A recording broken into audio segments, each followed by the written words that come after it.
Taste the Daily. நெல்லை மாவட்டம் திசையின் விளை அருகே தெருவில் விளையாடிக் கொண்டிருந்த 3 வயது குழந்தைக்கு சாக்லேட் வாங்கி கொடுத்து பாலியல் தொல்லை கொடுத்த இளைஞர் போக்சோவில் சிக்கினார். ஸ்டாலின் ஆட்சியில் பெண் குழந்தைகளுக்கு துளியும் பாதுகாப்பில்லை என்பது தினந்தோறும் நிரூபணம்.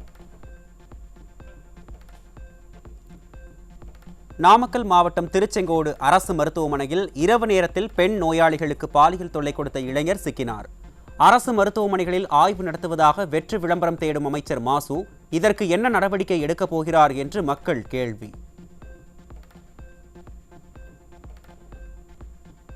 சென்னை கொடுங்கையூரைச் சேர்ந்த 16 வயது சிறுமியை திருமணம் செய்து கர்ப்பமாக்கிய இளைஞர் போக்சோவில் பிடிபட்டார். தமிழ்நாட்டின் பல்வேறு பகுதிகளில் கடந்த சில மாதங்களாக குழந்தை திருமணங்கள் சர்வசாதாரணமாக நடைபெறும் நிலையில் சமூக நலத்துறை அமைச்சர் கீதா ஜீவன் இது குறித்து என்ன நடவடிக்கை எடுக்கப் போகிறார் என மக்கள் கேள்வி. கடலூர் மாவட்டம் விருத்தாச்சலத்தில் இருவேறு இடங்களில் குழந்தை திருமணங்கள் நடைபெற்ற நிலையில் சிறுமிகளை திருமணம் செய்த இளைஞர்கள் மீது போக்சோவில் வழக்கு பதிவு. நிர்வாகத்திறனற்ற ஸ்டாலின் ஆட்சியில் குழந்தை திருமணம் செய்தவர்கள் மீது கடும் நடவடிக்கை எடுக்காமல் பெயரளவுக்கு மட்டுமே நடவடிக்கை எடுப்பதால் இதுபோன்ற அவலம் தொடர்ந்து நடைபெற்றுக் கொண்டிருப்பதாக மக்கள் ஆதங்கம்.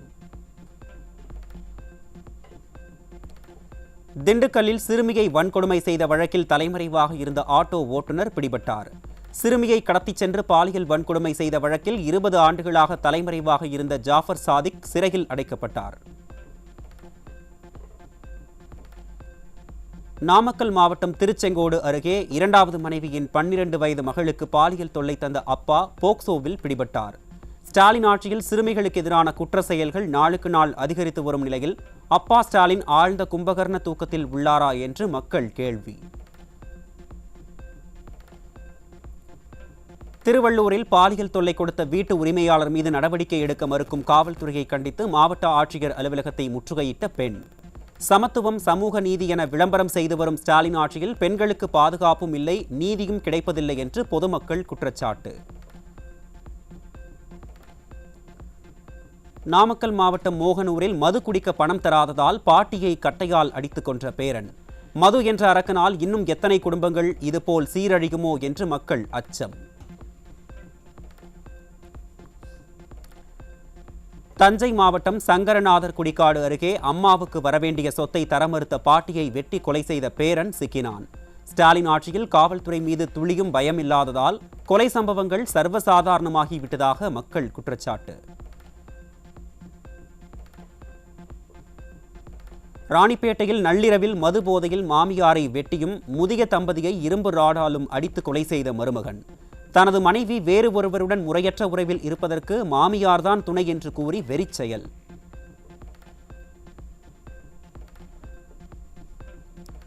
வேலூர் பழைய பாலாற்று மேம்பாலத்திற்கு அடியில் இரத்த காயங்களுடன் இளைஞர் சடலமாக மீட்பு. திமுக ஆட்சியில் மர்மமான முறையில் கொலை சம்பவங்கள் அரங்கேறுவது தொடர்கதையாகி வருவதாக பொதுமக்கள் குற்றச்சாட்டு. புதுமண தம்பதி போல் குடும்பத்துடன் ஊட்டியில் போட்டோ ஷூட் நடத்திய ஸ்டாலின். தமிழகத்தில் கொலை, கொள்ளை, குழந்தைகள் மற்றும் பெண்களுக்கு எதிரான பாலியல் வன்கொடுமைகள் அதிகரித்துள்ள நிலையில் இதுபோன்ற ஷூட்டிங் எல்லாம் தேவைதானா முதல்வரே என்று மக்கள் கேள்வி.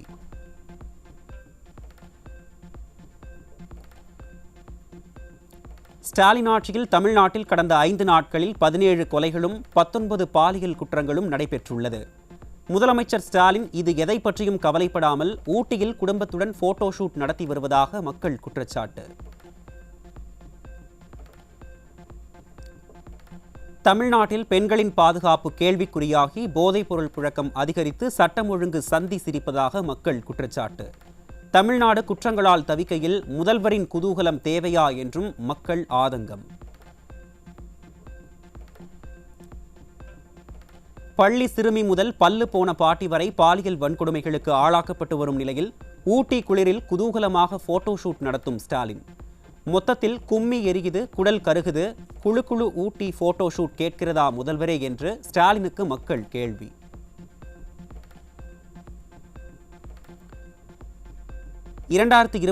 ஆண்டு முதல் 4.5 மாதங்களில் தமிழகத்தில் சுமார் 2,16,000 பேர் நாய்க்கடியால் பாதிக்கப்பட்டுள்ள நிலையில் ராபிஸ் தொற்று காரணமாக 2024 43 பேர் உயிரிழப்பு.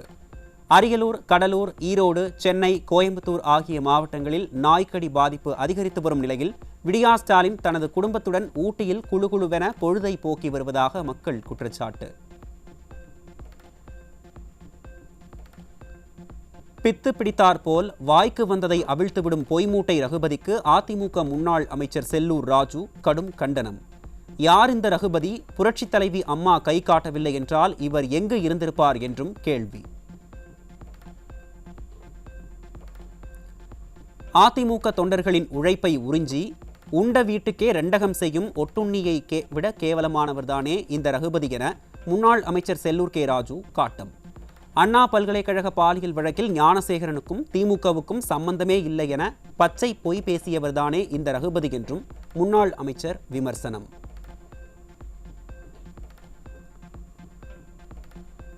கருணாநிதி குடும்பத்தின் கொத்தடிமைகள் மாநில உரிமைகள் பற்றி பாடமெடுக்க துளியும் தகுதியற்றவர்கள். எவ்வளவு மேக்கப் போட்டாலும் எத்தனை போட்டோஷூட் நடத்தினாலும் கோமாளி ஸ்டாலினால் இனி மக்களை ஏமாற்ற முடியாது என்றும் அதிமுக முன்னாள் அமைச்சர் செல்லூர் கே ராஜு காட்டம்.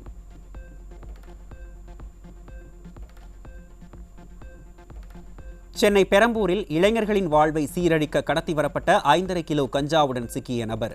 எதிர்க்கட்சித் தலைவர் எடப்பாடி கே பழனிசாமி கூறுவது போல் ஸ்டாலின் ஆட்சியில் போதைப் பொருட்களின் கேந்திரமாக சென்னை மாறி வருவது அம்பலம். சென்னை அம்பத்தூரில் இளைஞர்களின் வாழ்வை சீரழிக்க கொண்டுவரப்பட்ட 4 கிலோ கஞ்சாவுடன் 2 பேர் பிடிபட்டனர். நிர்வாக திறனற்ற ஸ்டாலின் ஆட்சியில் கஞ்சா விற்பனை தலைவிரித்தாடுவதாக பொதுமக்கள் குற்றச்சாட்டு. சென்னை OMR சாலையில் இளைஞர்கள் தொழிலாளர்கள் வாழ்க்கையை சீரழிப்பதற்காக கடத்தி வரப்பட்ட 227 கிலோ குட்கா பொருட்கள் சிக்கியது. ஸ்டாலின் ஆட்சியில் போதைப் பொருள் விற்பனை தங்கு தடையின்றி நடைபெறுவதாக பொதுமக்கள் குற்றச்சாட்டு.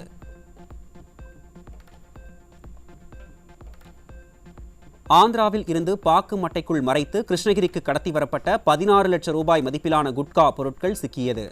மாநில எல்லையில் சோதனை சாவடி இருக்கும் நிலையில் எப்படி தடை செய்யப்பட்ட பொருட்கள் தமிழ்நாட்டிற்கு கொண்டு வரப்படுகிறது என்று மக்கள் கேள்வி. அதிமுக ஆட்சியில் செயல்படுத்தப்பட்டு வந்த மீஞ்சூர் கடல் நீரை குடிநீராக்கும் திட்டம் நிறுத்தப்பட்டதால் போதிய அளவு குடிநீர் கிடைக்காமல் மக்கள் அவதி. மக்களின் குடிநீர் தட்டுப்பாட்டிற்கு நிர்வாக திறனற்ற ஸ்டாலின் ஆட்சியே காரணம் என குற்றச்சாட்டு.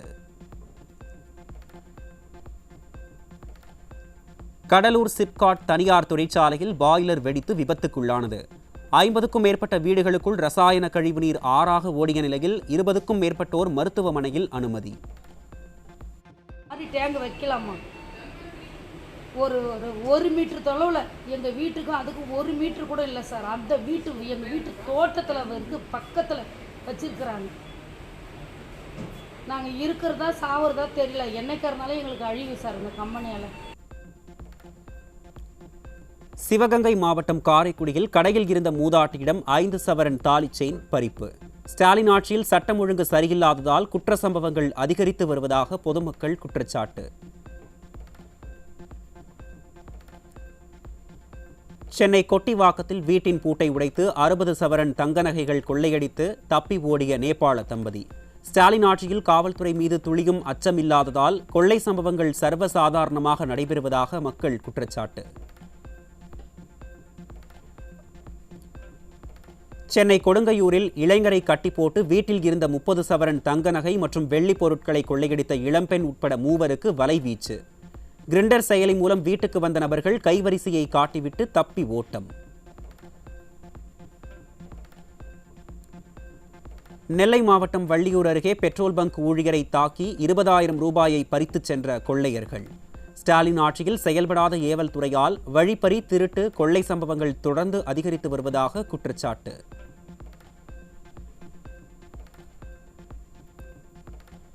திருப்பத்தூர் மாவட்டம் ஆம்பூர் அருகே ரேஷன் அரிசி கடத்தலை தடுக்கச் சென்ற வட்ட வழங்கல் ஆய்வாளர் மீது இளைஞர் தாக்குதல். திமுக ஆட்சியில் ரேஷன் அரிசி கடத்தல் சம்பவங்கள் தொடர்கதையாவதாகவும் அரசு அதிகாரி மீதே தாக்குதல் நடத்தும் அளவிற்கு சட்டம் ஒழுங்கு சரியில்லை எனவும் பொதுமக்கள் வேதனை.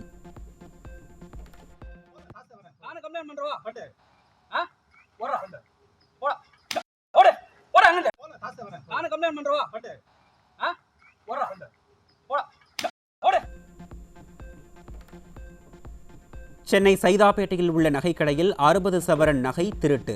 திமுக ஆட்சியில் சட்டம் ஒழுங்கு கட்டுப்பாட்டில் இல்லாத காரணத்தால் நாளுக்கு நாள் கொள்ளை சம்பவங்கள் அதிகரித்து வரும் அவலம்.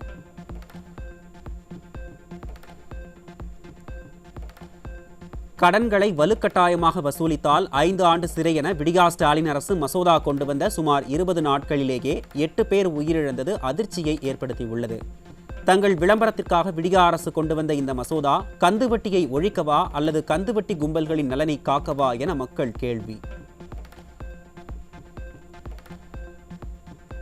ராணிப்பேட்டை மாவட்டம் அரக்கோணத்தில் நள்ளிரவில் 5 மணி நேரத்திற்கும் மேலாக மின்வெட்டு ஏற்பட்டதால் சாலை மறியலில் ஈடுபட்ட மக்கள்.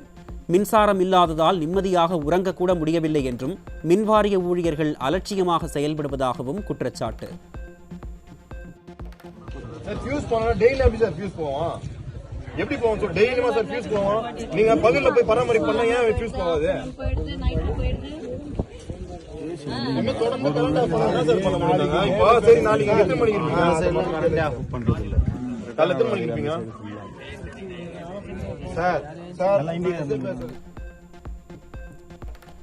தமிழ்நாட்டில் 10ஆம் வகுப்பு பொதுத் தேர்வு முடிவுகள் 19ஆம் தேதி வெளியிடப்படும் என்று அறிவிக்கப்பட்டிருந்த நிலையில் நாளை வெளியிடப்படும் என்று பள்ளிக் கல்வித்துறை அறிவிப்பு. பிற்பகலில் 11ஆம் வகுப்பு பொதுத் தேர்வு முடிவுகள் வெளியிடப்படும் என்றும் www.tnresults.nic.in மற்றும் www.dge.tn.gov.in என்ற இணையதளங்கள் வாயிலாக அறிந்து கொள்ளலாம் என அறிவிப்பு.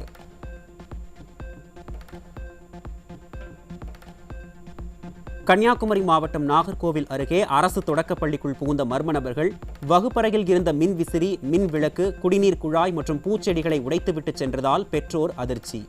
தற்போது பள்ளிக்கு கோடை விடுமுறை அளிக்கப்பட்டுள்ள நிலையில் அரசு பள்ளியை பாதுகாப்பதில் ஸ்டாலின் அரசு கோட்டை விட்டுவிட்டதாக பெற்றோர் குற்றச்சாட்டு.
தமிழக காவல் நிலைய கழிவறைகள் குற்றம் சாட்டப்பட்டவர்கள் மட்டும் வழுக்கி விழும் வகையில் உள்ளதா என்று சென்னை உயர்நீதிமன்றம் சரமாரி கேள்வி எழுப்பியுள்ளது.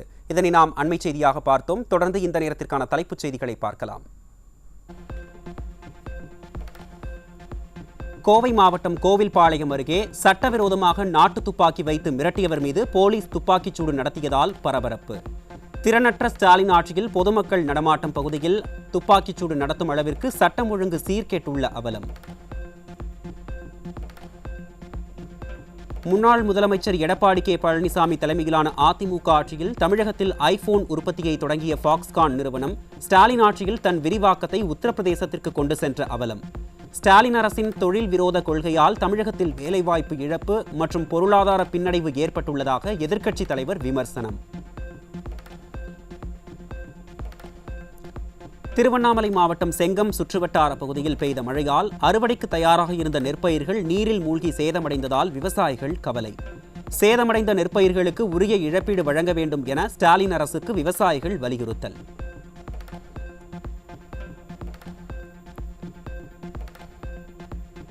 தூத்துக்குடி மாவட்டம் சாத்தான்குளம் அருகே நெடுங்குளம் மற்றும் சுற்றுவட்டார பகுதியில் 30,000க்கும் மேற்பட்ட வாழை மரங்கள் முறிந்து விழுந்து சேதம். வாழை மரங்கள் அனைத்தும் குலை தள்ளிய நிலையில் தங்களுக்கு கடும் சேதத்தை ஏற்படுத்தியுள்ளதாகவும் அரசு முறையாக கணக்கெடுப்பு நடத்தி இழப்பீடு வழங்க வேண்டும் என்றும் விவசாயிகள் வலியுறுத்தல்.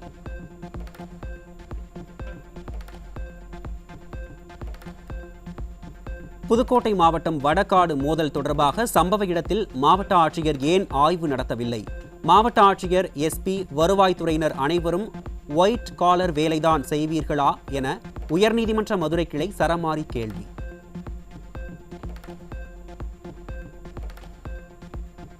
சமூகத்தில் அனைவரும் சமமாக நடத்தப்பட வேண்டும். அரசின் கொள்கைகள் பேப்பர் வடிவில் மட்டுமே உள்ளது, நடைமுறையில் இல்லை. கரூர் மாவட்ட கோயில் விழாக்களில் சாதிய பாகுபாடுகள் இருப்பதாக தொடரப்பட்ட வழக்கில் இன்னும் சில ஊர்களில் தீண்டாமை உள்ளதாகவும் உயர்நீதிமன்ற மதுரை கிளை வேதனை.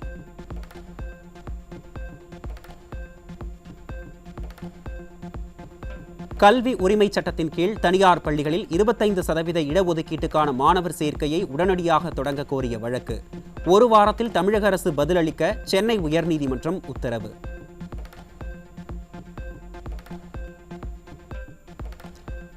காஞ்சிபுரம் வரதராஜ பெருமாள் கோயில் உற்சவத்தில் மீண்டும் வடகலை தென்கலை பிரிவினர் மோதலால் பதற்றம். வடகலை தென்கலை மோதல் விவகாரத்தை ஸ்டாலினின் திமுக அரசு கண்டு கொள்ளாததால் கோயிலுக்கு வரவே அச்சப்படும் மக்கள். நாமக்கல் மண்டலத்தில் கடந்த சில தினங்களாக முட்டை கொள்முதல் விலை தொடர்ந்து அதிகரிப்பு. முட்டை ஒன்றின் பண்ணை கொள்முதல் விலை 5 காசுகள் உயர்ந்து ₹5.40 நிர்ணயம்.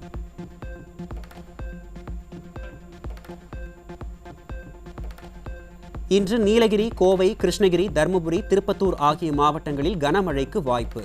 நாளை ஈரோடு, கிருஷ்ணகிரி, தருமபுரி, சேலம், நாமக்கல், திருப்பத்தூர், வேலூர் ஆகிய மாவட்டங்களில் கனமழை பெய்ய வாய்ப்பு என சென்னை வானிலை ஆய்வு மையம் அறிவிப்பு. சென்னையில் ஆபரண தங்கத்தின் விலை சவரனுக்கு ₹1,560 குறைந்து ஒரு சவரன் ₹68,880 விற்பனை. தங்கத்தின் விலை இன்றும் குறைந்துள்ளதால் நகை பிரியர்கள் மகிழ்ச்சி.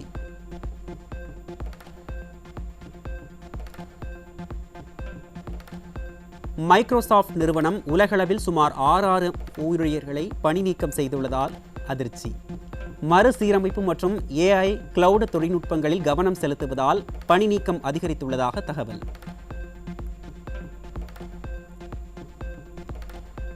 ஜம்மு காஷ்மீரின் ஸ்ரீநகரில் ஆபரேஷன் சிந்தூர் நடவடிக்கையில் ஈடுபட்ட ராணுவ வீரர்களுக்கு பாதுகாப்புத்துறை அமைச்சர் ராஜ்நாத் சிங் பாராட்டு.